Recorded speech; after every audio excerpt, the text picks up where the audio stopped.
So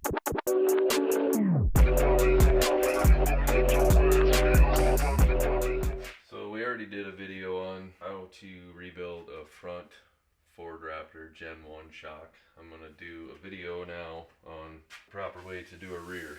I've already cleaned up the shock. I already took the rock guard off. Sometimes you'll run into a problem where the bolts that hold the rock guard on get oxidized and basically they just get locked in the rod in there. And like on this one, I had to use a Sawzall to cut it off. But anyway, I already cleaned everything up. I'm just gonna start taking the shock apart here. Tell you what I do, the order. I always take this plastic plug out, just like on the fronts.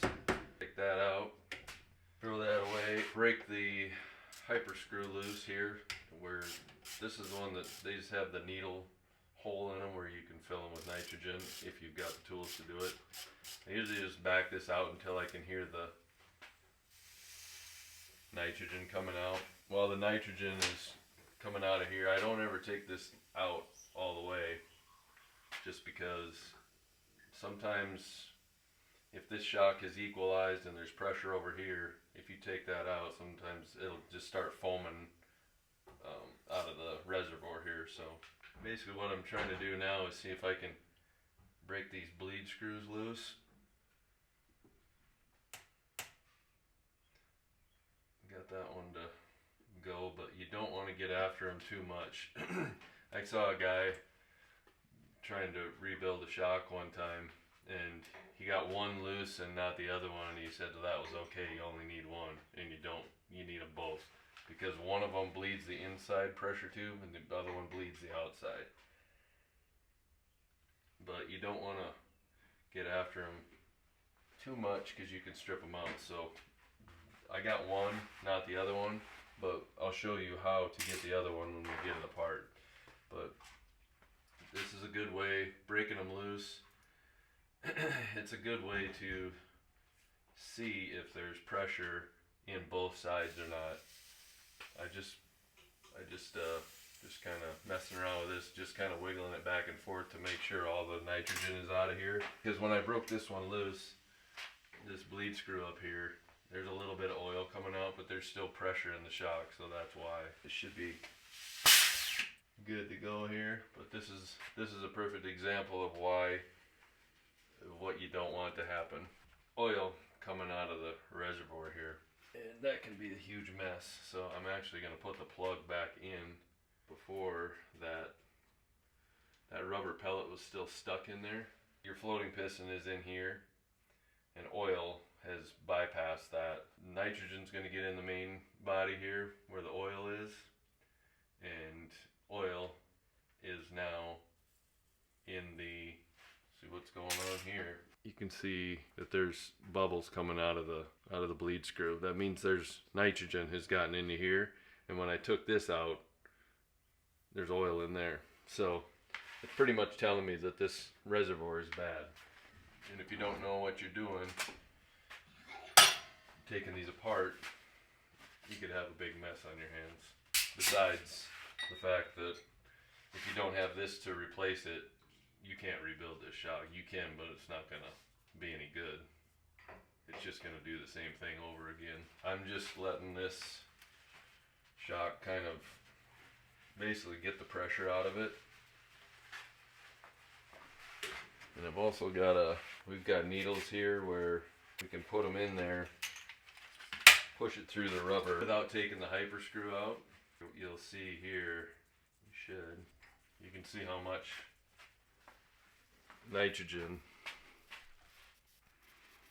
is in this side of the shock. There shouldn't be any, but that's all bubble and that's all nitrogen that's in there. And if I took that bleed screw loose, it would just blow oil and nitrogen all over. And then you can see here, this side has also done the same thing. When I move this needle up, I got a needle in there right now, and when I move that needle up, you can see the oil coming out of here. There shouldn't be any oil on this side of the shock. It should be all nitrogen. This should be all oil. So we got, it's basically, it's what they call, the shock is equalized. oil has gotten in with the nitrogen, nitrogen's gotten in with the oil. And I didn't know this one was going to be like this, but it's kind of good that it worked out like it did. Now you can see it coming out of the needle right here. See it coming out of the needle right there. Because what I don't want to do is I don't want to take this, I call it a hyper screw out, and have that rubber bladder, because it'll just shoot and oil will go everywhere until we get the nitrogen out of this shock. A few moments later. So basically I'm still waiting for this. It's probably been about 5 minutes, but I'm still waiting for this thing to not have pressure in it. It takes a while. One thing you can do, once you can start to tap down the reservoir end cap here, that's a good sign. But you still, like if there's oil coming out of here, where you can still see it running down, I'll just let it go and it'll start running down the side of the body. You can see it right there, running down the body. That tells you there's still pressure on the wrong side of the shock. And take the bleed screw out. I already broke the rod guide loose, because you can get a little bit of bubbling and stuff to come out here. But this is another one of them things you don't want to get too ahead of yourself, because you can see, a lot of times you can see bubbles coming out of here if you get the rod guide loose enough. And I'm just trying not to, I don't want to take a bath. The other thing you can do to make sure that there isn't too much pressure in here is if you push this down, you can hear it still. So, but a lot of times, sometimes when you push this down, it'll go right back up. This one isn't doing that because there's so much oil on this side. So this is all just air in here right now. So I'm just waiting, air and oil. So I'm just waiting for this thing still to quit doing that. And it's annoying, but it's just, again, this is another reason where I don't believe that just anybody should be rebuilding these shocks. And usually the easiest way to take these out is sometimes you can set them sideways here and you can see it'll start bubbling here on the rod guide. It's bubbling, you're not going to be able to see it, but I got it bubbling both out the rod guide and the bleed screw now, and it looks like it might have stopped. We're going to go a little bit at a time here, and it makes a mess.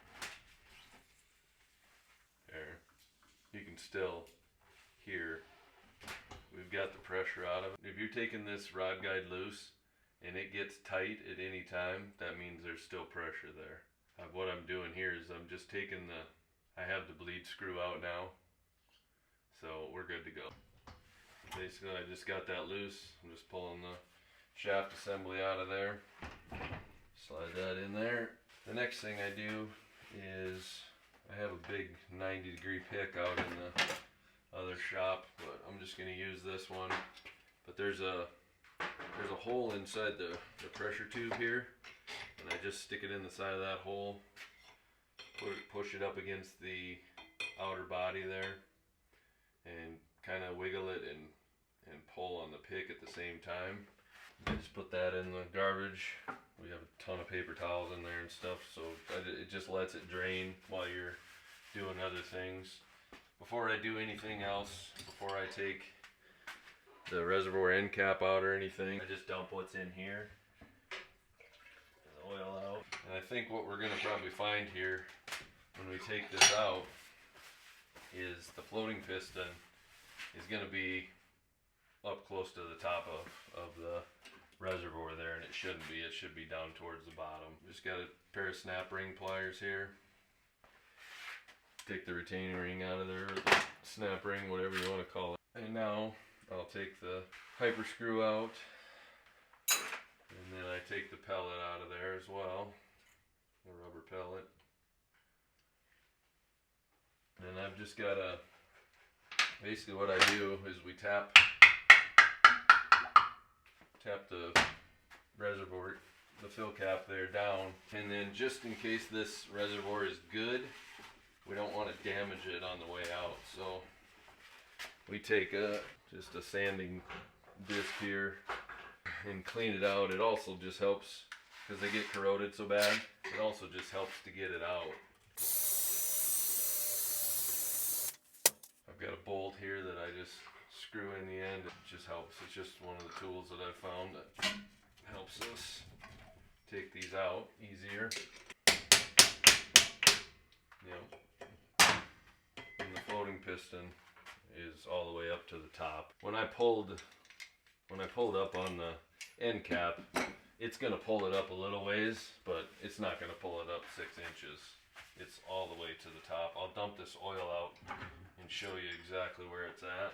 It's right all the way to the top. It shouldn't be there. So these are all just signs that are pointing towards a bad reservoir. And then the other way we find out if it's got a bad reservoir is we put our tool in here when we set IFP depths. So this is down about 6.5 inches right now. What I'm going to do is I'm just going to tap it, and it's going to go down farther, and it shouldn't stop. So I got it pushed down all the way now. I'm just going to dump the rest of the oil out, and I'll show you how we check these to see if the reservoir is bad. It's 100% bad because it just stops every time.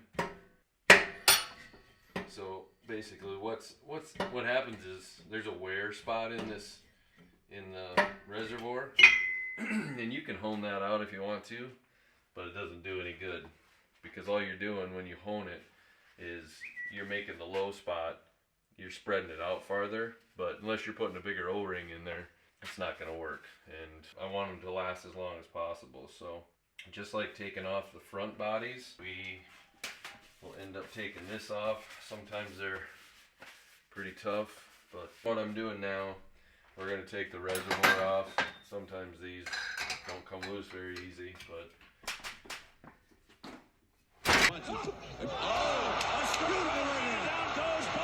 this one did. What I'm going to do now is just get a light out and show you what's wrong with this reservoir tube and why we're going to put a new one in. Hopefully you'll be able to see. Yeah, you can see it pretty good. There's a wear ring right there, and that will not come out. You can hone it, you can do whatever you want. It's a low spot, and you just don't want to, it's just not something you want to do. You can hone something like that, but you're just making the low spot wider. It's just going to fail. So that's why we put new ones on. We want to do them the right way. The right way is to put a new reservoir on it. A new O-ring. Put some grease on the inside of the reservoir tube on the other side of the threads, because we're going to need put some red Loctite on here. My boy Dawson, the video editor, he's working on racing shocks right now while I'm doing this tutorial. So. What's up, guys? Not too far. So anyways, just putting this reservoir back on. Some customers want the stickers on them, so we've got the original Fox stickers and everything to put on them as well. And then basically what I do is I just put a strap on it, some strap wrench here. No, I didn't put a strap on it. It's a strap wrench. Get her good and tight there. And what I'm going to do while I take the shaft assembly apart and stuff is just leave the body and everything upside down in there as well. Again, we're cleaning off the inner bypass tube, inside and outside of it. Sorry, we got girls going to bed here, so keep everything as clean as possible. I also want to show you on these floating pistons.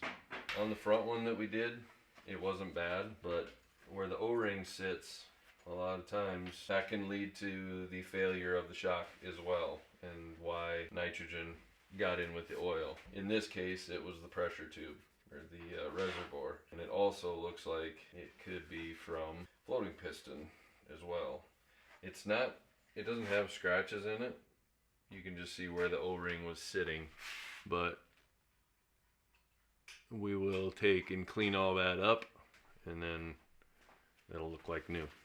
So, and if you don't clean that up, it's the O-ring's just gonna fail again.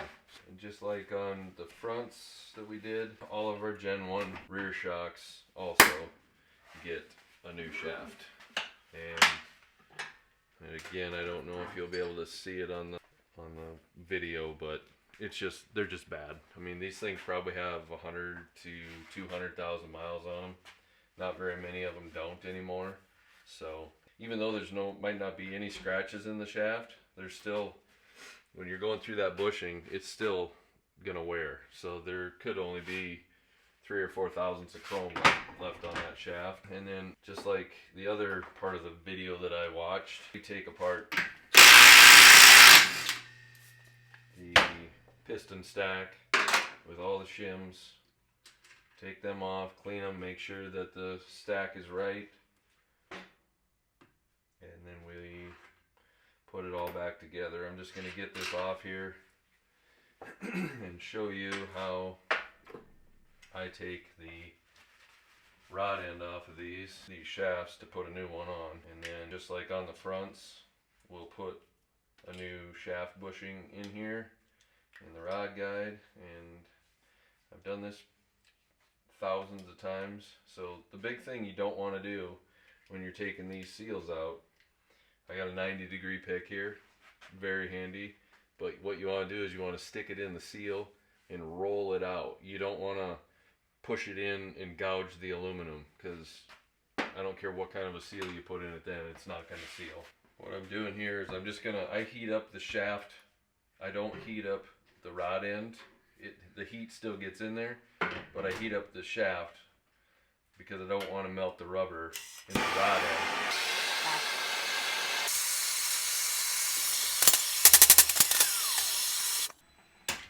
Sometimes you gotta hit it with a hammer there. I think what they do is they empty half the bottle in these rod ends sometimes, so they can come off pretty hard. You can see the Loctite is just thick on there. That's why you have to get it as hot as you do. Take that out right away. You can see all the red Loctite on there. It's disgusting. These are our new shafts. I had to run out and grab a fresh bottle of red Loctite. I'm just putting enough on there to make it fun for the next guy that takes these off in 10 years. So that's done. We will get everything done here. We'll do a little time lapse. I'm gonna take these O-rings off here and show you another thing that we look for, because sometimes these end caps can be bad. This one is fine. But basically what you're looking for is in the O-ring grooves up here in the north where we get snow and they salt the roads and stuff, all that gets in the O-ring, gets in the shocks everywhere. And what it'll do is it'll get in the O-ring grooves here, and you'll see white oxidization in here and pitting, and if that happens, we just put a new one in. I explained how this bleed screw was seized in there. So basically what we do is we're going to knock that bushing out anyways. So when we heat this up, we use the blue torches for these because the map gas gets it too hot, too fast. And it'll get it so hot that the bleed screw will actually almost weld itself to the aluminum. It doesn't do any good to really put a lot of pressure on it because you're just gonna strip that screw out. I'm doing everything I can here to save money. So these rod guides are 40 bucks. I'm just blowing the hole out in the Allen head screw, so this will go down in there and get some good bite on it.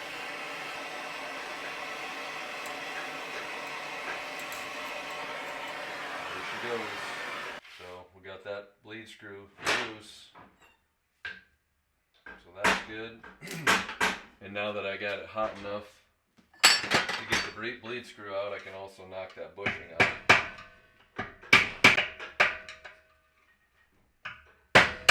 Grab this with the pliers.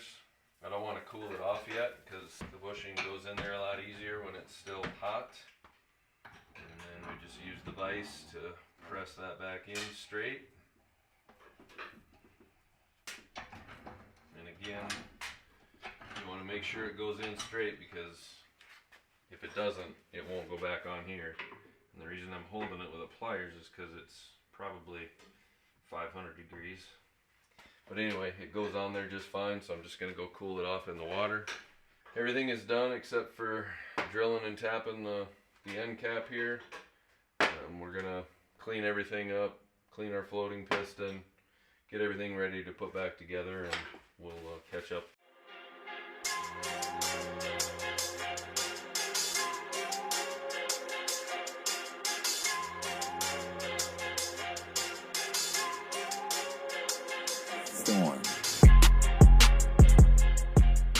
Okay, we did a time lapse there just to kind of speed everything up. Took the piston apart, had to change the shims and make sure it was valved right. This is the floating piston that I told you we basically take it in the lathe, and we've got some emery paper that we sand it with, and then we finish it like with 4 different finer abrasives and just get it basically like new. So I'm just gonna put the O-ring on here. I'm just gonna show you how to assemble it. We've got the oil measured out already, so this shouldn't take too long. I'm just greasing up the O-ring on the floating piston here, or the IFP as the wannabes want to make sure they call it. It's a floating piston, but the I is internal floating piston, so IFP sounds way more cooler, I guess. Anyways, if you want to see some of the dirt that comes off these shocks, I just these rags were all what we cleaned them with, and then of course we use a clean rag to get the rest of the film off and stuff. But everything, I've cleaned everything inside here. Obviously this tube was brand new, I didn't have to clean that. That tube is clean and ready to go. And what I do on these before I put any parts in the shock is I dump half of the oil in. Doesn't matter which side you dump it in. Sometimes I dump a little more than half, obviously. But next thing I do is grab my floating piston tool, or my IFP tool. It's not an external floating piston? No, it's not an external floating piston, it's an internal one. So get it right. Anyway, we get this on here. Put that piston band on there. Get it down in there. And you want to make sure that that piston band doesn't get pinched, so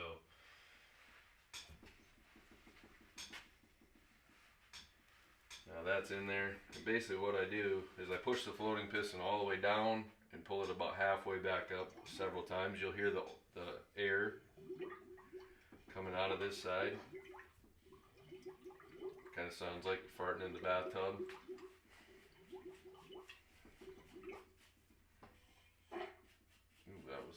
That one sounded like a wet one in the bathtub.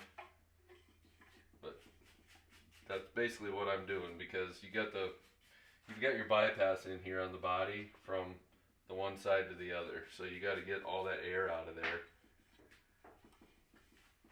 And basically what I do is I put enough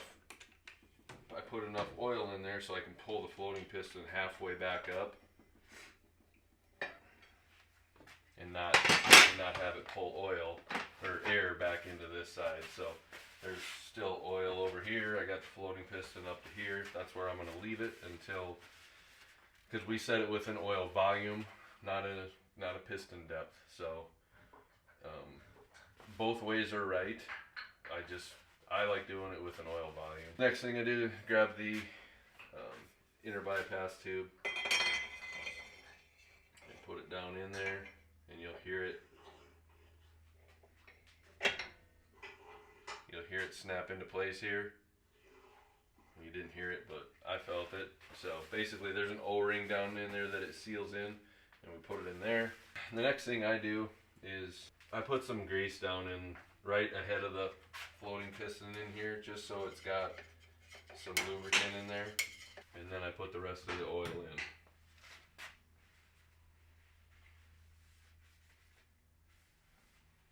And I let that drain good, because this is a large, what do they call it? Graduated cylinder. Thanks. Shout out to Braden for that one. Yeah, B-Rizzle down there in Omaha. King of everything. Shocks by Hammer South.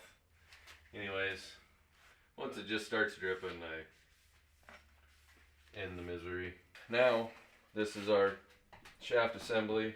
Brand new shaft, new seals, new O-rings, new shaft bushing in here, new piston ring, new O-ring there.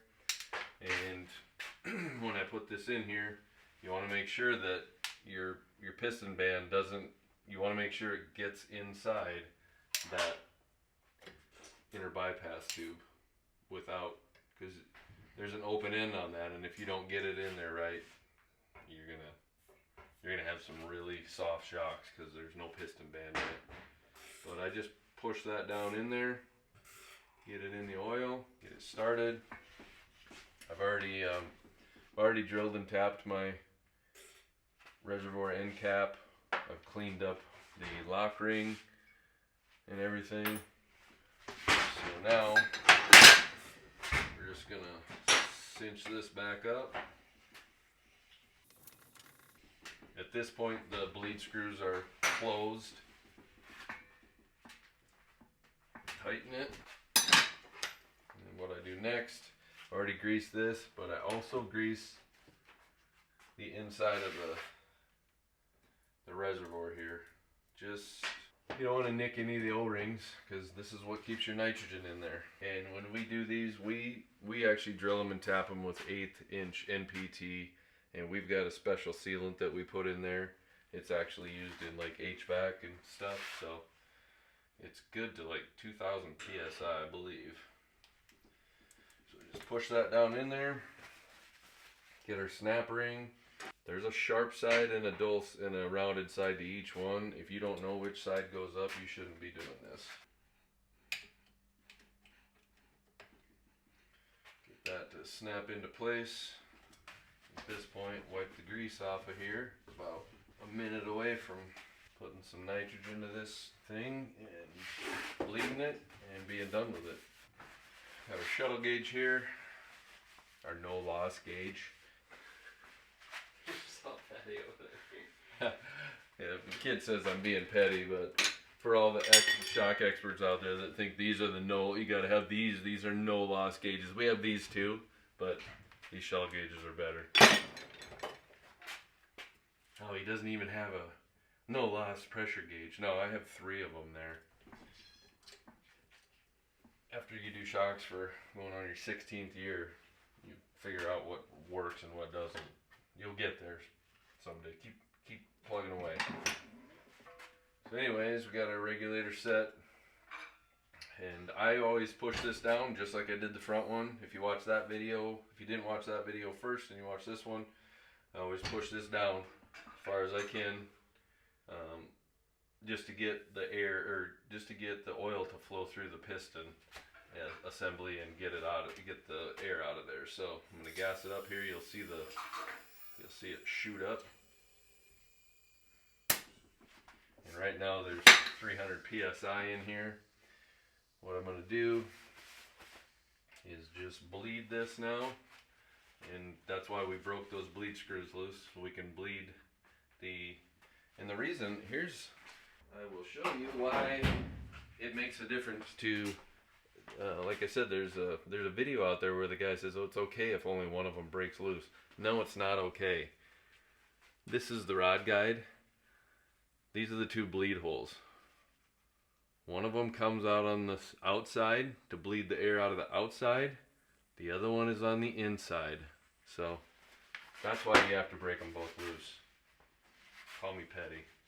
Ask me if I give a shit. We're bleeding this one. Still have air coming out of it. Now it's solid. So what was going on when that air was coming to the top, the nitrogen pressure in here was pushing the floating piston down and pushing the oil up, pushing the air out. That's how it works. Break this one loose. This guy's a camera whore. He just likes to be on. He just likes to be in there. Well, it's better when I'm in it. Yeah. I'd like to think.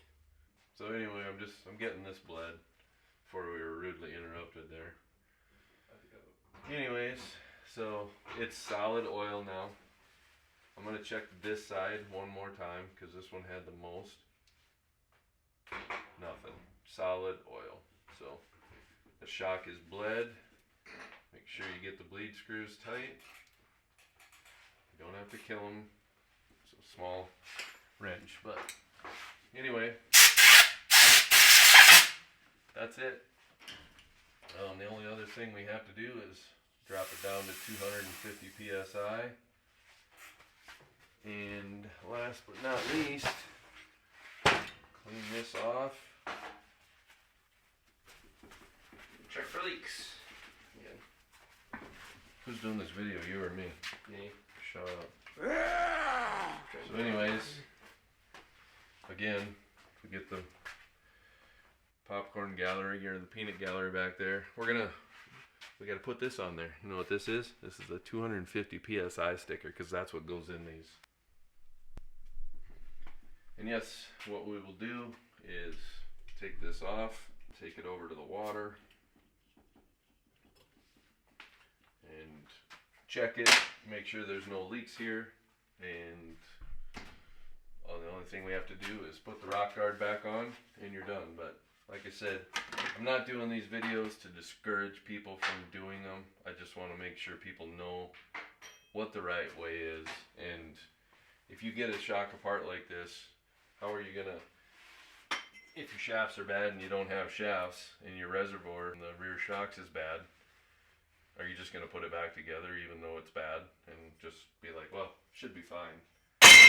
No, that's not what you should do. So that's it.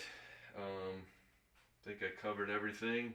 If you like this video, like and subscribe to Dawson Deedy, and leave comments if you want to, and visit us. We've got a website, Shocks by Hammer. You can order online. My contact information is on there. If you go through the contact page, so you can send me an email and I'll reply to them, or text you, or I'll call you. So thank you. Thank you.